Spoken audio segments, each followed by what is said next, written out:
The Earth is mostly water. It covers 71% of the planet. Rivers like the Charles, all the way to the open ocean.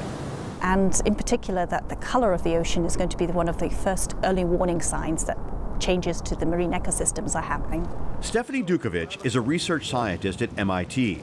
Her just-released 2-year study has discovered a surprising trend. More of the ocean is likely to be bluer than it is now. Our ocean is this color because it's full of life. But climate researchers say in the near future, our ocean may go from this color to more of a Caribbean blue. There are subtle changes. A lot of the ocean is likely to get bluer.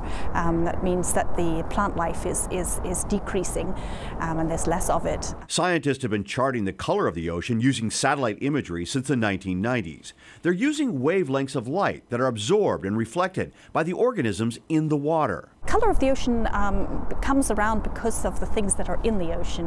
One of the things that are in the ocean are these phytoplankton.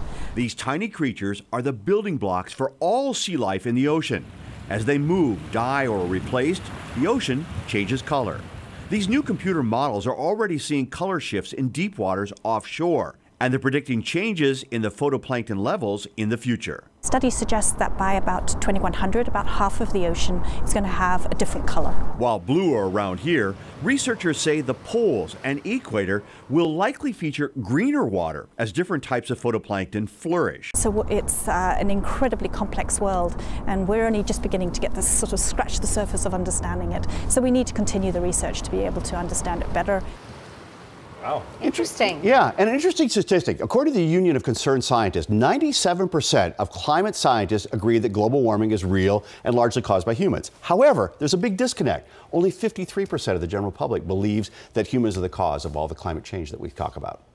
Interesting. It is. Yeah. We associate that bright blue water with health and beauty in the Caribbean. But it's that gray ocean that brings us, well, we've already had reports today of the right whales being spotted offshore. Right. All because of what's out in the Already ocean. so many. Yeah.